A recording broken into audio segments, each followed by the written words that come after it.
하나님을 모르던 제가 하나님을 만났던 순간은 정말 감격적이고 어떻게 말로 표현하기 어려운 순간이었습니다.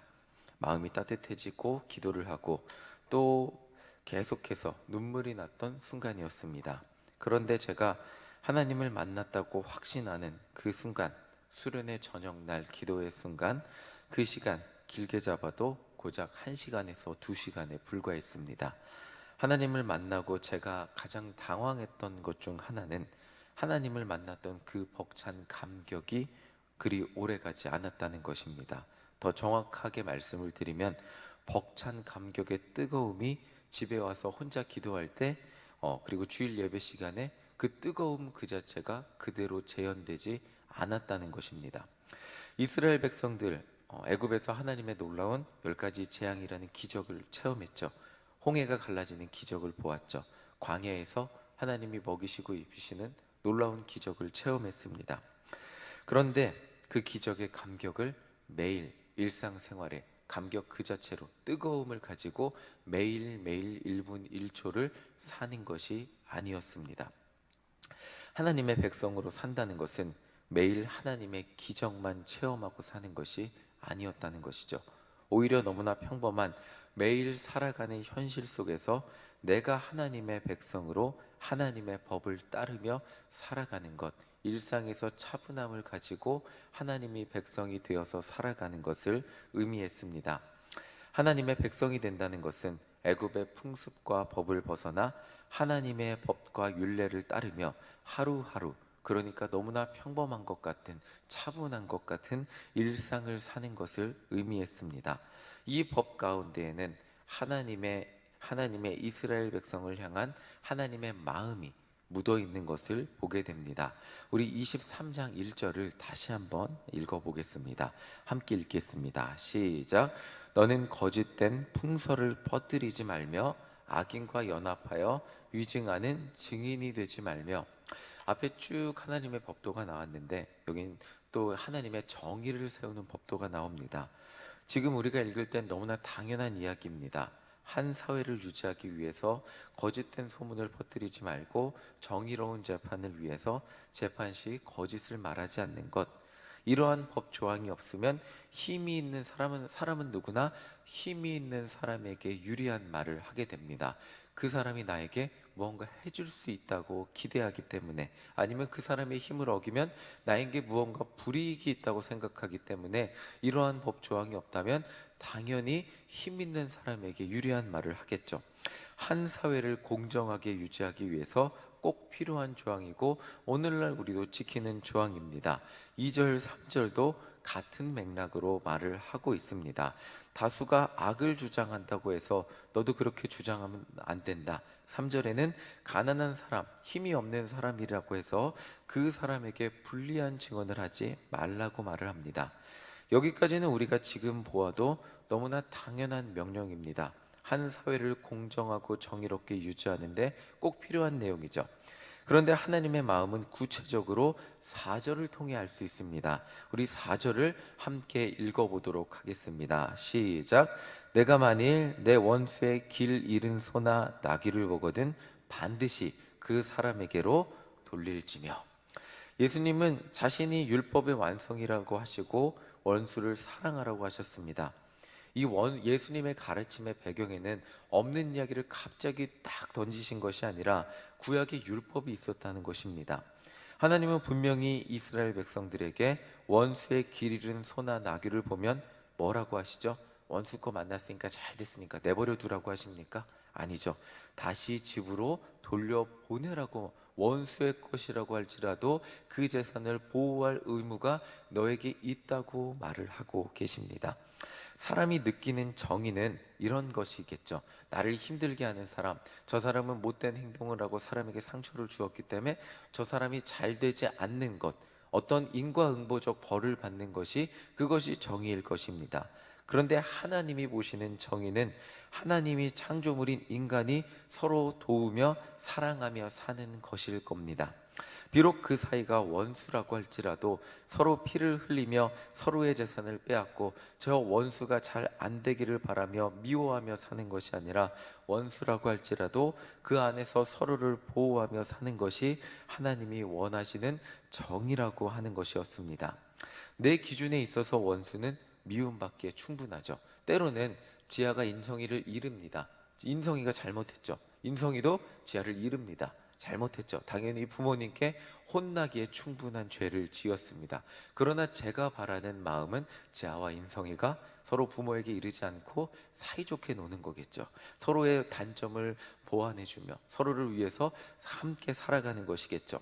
나는 하나님의 백성으로 저 원수는 미움받기에 충분하지만 그럼에도 불구하고 나라는 한 사람은 하나님이 원하시는 행동은 하나님의 백성으로서 선한 행동을 하며 사는 것.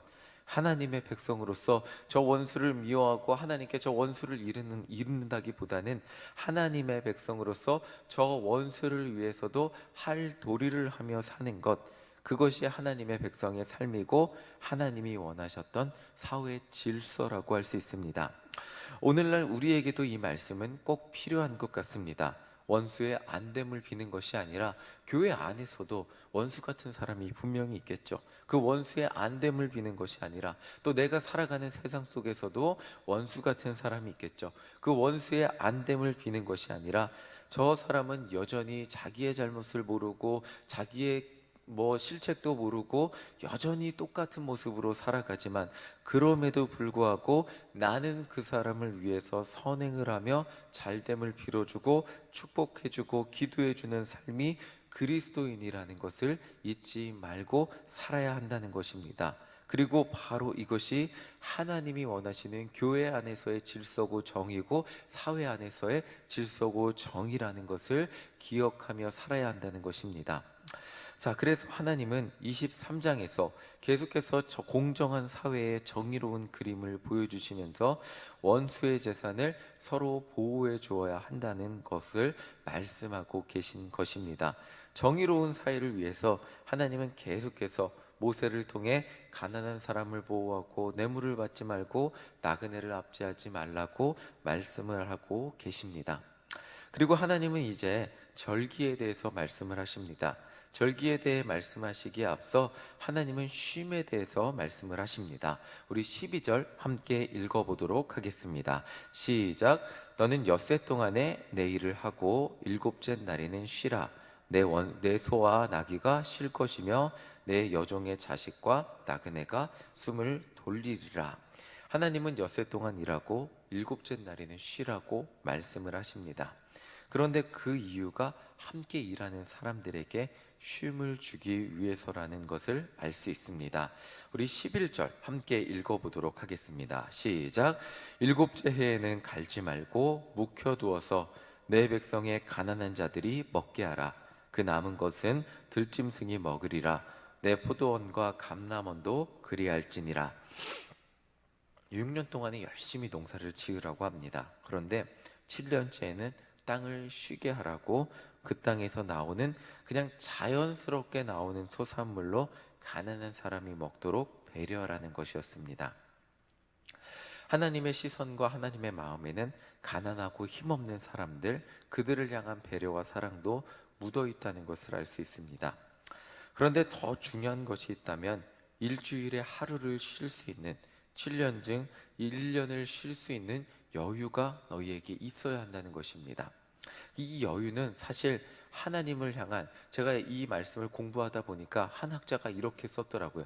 7년 중 1년을 쉰다는 것, 농경의 사회에서 7년 중 1년을 쉰다는 것은 하나님을 향한 믿음이 없으면 불가능한 행동이다 라는 말을 썼더라고요. 이 당시 토지 소산물은 당연히 돈과 관련된 것이었습니다. 토지 소산물이 내 생명을 담보하는 것이었죠. 당연히 많이 가지고 싶어지는 것이 사람의 마음이었습니다. 그런데 하나님은 열심히 살 때 여유를 가지고 토지 소산물을 많이 가지기 위해 그것만이 인생의 목표가 되어서 살지 말고 너와 함께 사는 사람들을 배려하고 특히 7년 중 1년이나 쉬면서 가난한 사람들을 배려하고 살라고 말씀을 하십니다. 그렇게 하지 않으면 사람이라는 존재는 하나님을 보지 못하고, 하나님의 백성인 사람을 보지 못하고, 토지, 소산물, 재산, 내 삶에 먹고 사는 문제에만 집중해서 그것만을 위해 사는 존재가 되어 버리기 때문이라고 합니다. 하나님의 백성은 다른 하나님의 백성을 바라보며 사랑하고 배려하는 사람이고, 그 안에서 토지 소산물, 그러니까 그 토지 소산물에만 목숨을 거는 것이 아니라 하나님의 말씀대로 살 때 7년 중 1년이라는 그 시간에 내 땅을 비워두음에도 불구하고 하나님이 나를 먹이시고 입히시고 필요한 것을 채워주는 것을 고백하며 사는 존재라는 것이 이 안에 담겨 있는 신앙 고백이라는 것입니다. 이 명령과 연장선으로 하나님은 절기에 대해서 이렇게 명령을 하셨습니다.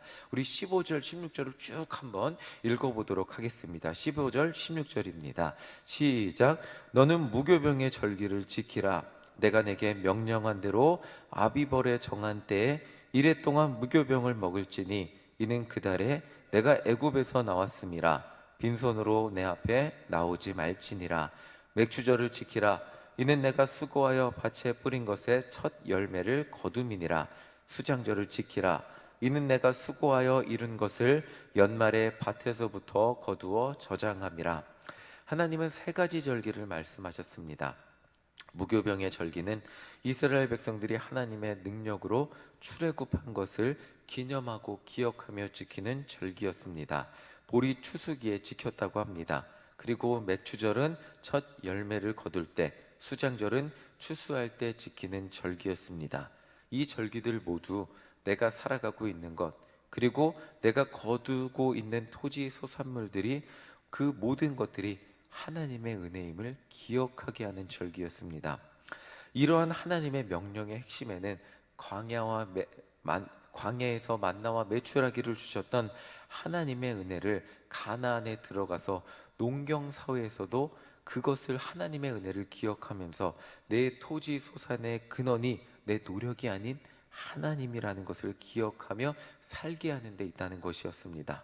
농경이라는 것은 자칫 나에게, 그리고 이스라엘 백성들에게 착각에 빠지게 하기 쉬운 것이었습니다. 내 노력과 내 열심과 내가 오늘 하루 얼마나 열심히 경작했느냐에 따라서 그것이 내 인생의 결과물이라고 착각하며 정말 살아가게 하기 때문에 자칫 내 노력으로 이 모든 것들을 이루어내고, 내가 하루도 쉼없이 더 열심히 살아야 더 좋은 소산물을 얻을 수 있다고 착각하며 살면서 하나님을 잊어버리고, 그렇게 노력만을 의지하며 살며 다른 가나안 백성들처럼 정말 우상 숭배에 빠질 수 있는, 그런 함정에 빠질 수 있는 그런 삶을 살 수도 있기 때문에 하나님은 절기를 지키며 하나님의 은혜, 너희들의 근본을 잊어버리면 안 된다. 그 근본이 뭐죠? 농경사회에서 출애굽한 거잖아요. 가장 농경사회로 찬란했던 애굽에서 출애굽한 것을 기억하며 하나님의 은혜를 기억해라. 광야에서 만나와 메추라기를 먹이시고, 그리고 오늘 너희가 이 토지 소산물을 얻은 것은 모두 하나님의 은혜인 것을 기억하며 매년 절기를 지키며 살라고 말씀을 하고 계신 것이었습니다. 우리의 초점이 하나님께 있지 않고 그것을 기억하며 그것을 억지로 기념하며 살지 않으면 우리는 다른 가나안 백성들처럼 토지 소산물, 그것에만 초점을 맞추어 인간성을 잊어버립니다. 이 당시 가나안 백성들을 진멸하라고 했던 이유는 언제나 이야기를 하지만, 가나안 백성들은 풍요를 얻기 위해 우상 숭배를 하는데, 그 우상 숭배를 하기 위해 자기 자녀를 바치기 위해 바치는 것도 아까워하지 않는 사람들이었습니다. 나에게 가장 소중한 것을 주었으니 나에게 풍요를 허락하십시오 라고 했던 게 그들의 신앙이었습니다. 그런데 하나님은 정말 그런 것을 원하지 않으셨습니다. 하나님은 내가 너희를 얼마나 사랑하는지 기억하고, 내가 오늘도 너희를 그 사랑의 증거로 먹이고 입히고, 신발이 헤어지 광야에서도 신발이 헤어지지 않는 그 하나님의 사랑을 기억하며 살라고 하신 것이 하나님의 사랑이었습니다. 그것이 농경에서도 변하지 않고 가나안 땅에서도 하나님이 주시는 것을, 그것을 먹고 감사하며 입으며 살라고, 너희들이 하나님이 주시는 것으로 가난한 사람들, 나그네까지도 배려하며 살라고 하신 것이 정말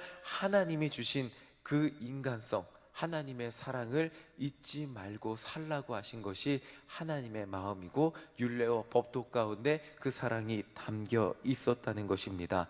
그렇기 때문에 가나안에 들어가서도 그 가나안 사람들의 농경의 풍습, 그 정말 그 토지 소산물을 하나라도 더 많이 얻기 위해 살아온 그 토지 소산물에만 목적이 있고 하나라도 더 얻기 위해 최적화되어 있던, 그것이 정말 인생의 가장 큰 성공인 줄 알았던 가나안 사람들의 풍습을 따르지 말고 하나님의 백성으로서 살라고 하신 것이 하나님의 그 율례와 법도를 주신 것이고, 오늘 절기와 그리고 이런 율례와 법도 가운데 주신 하나님의 마음이라는 것입니다. 명절과 같은 절기를 지키는 데 중요한 것이 있다면 함께 즐기는 공동체입니다. 정말 하나님이 이렇게 이 마음을 주신 것은 이스라엘 백성들, 너희들이 하나 되어 그 공동체가 되어서 한 마음으로 하나님을 기억하고, 가난한 사람이나 또 땅이 많은, 돈이 많은 사람이나 소산물이 많은 사람이나 모두 하나 되어 하나님을 기억하고 절기를 지키라고 말씀을 하고 계십니다. 절기는 공동체가 없다면 아무 의미가 없을 수 있습니다.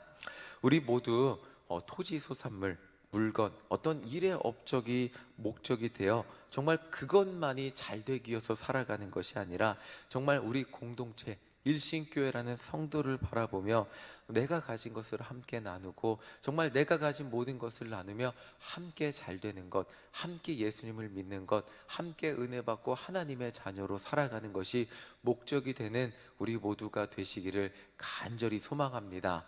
하나님이 여러분들을 일신교회로 부르신 것은 분명히 이유와 목적이 있기 때문입니다. 그리고 여러분들에게 이런 직분을 주시고 기도하게 하시고 여러분들 삶의 자리로 부르신 것은 모두 이유와 목적이 있습니다. 삶의 어떤 성과를 위해서, 여러분들의 소산물을 위해서, 그것만을 더 많이 가지기 위해서 부르신 것이 아니라 여러분들 주변 사람을 위해서 하나님은 분명히 여러분을 부르셨습니다. 저는 아브라함의 비전을 볼 때마다 제 가슴이 뛰는 것을 느끼게 됩니다. 목사님의 말씀, 복덩이라는 말씀을 들을 때 제 가슴이 뛰었던 기억이 납니다. 여러분들이 복덩이가 되어서 여러분들 주변, 내 혼자 복덩이가 되는 것이 아니라 여러분들 주변 사람들 가운데 복덩이가 되어서 여러분들이 있는 모든 곳이 정말 요셉과 같은 사람이 되어서 여러분들 때문에 잘 되는 복이 넘쳐나시기를 간절히 소망합니다. 여러분들 덕분에 공동체가, 일신교회가, 속회가 복을 받는, 정말 여러분들 계시는 그곳이 복을 받고 예수님이라는 그 복음의 열매가 맺혀지는 놀라운 역사가 일어나시기를 간절히 소망합니다. 아멘. 우리 시간 함께 찬양하겠습니다. 찬송가 449장입니다. 함께 찬양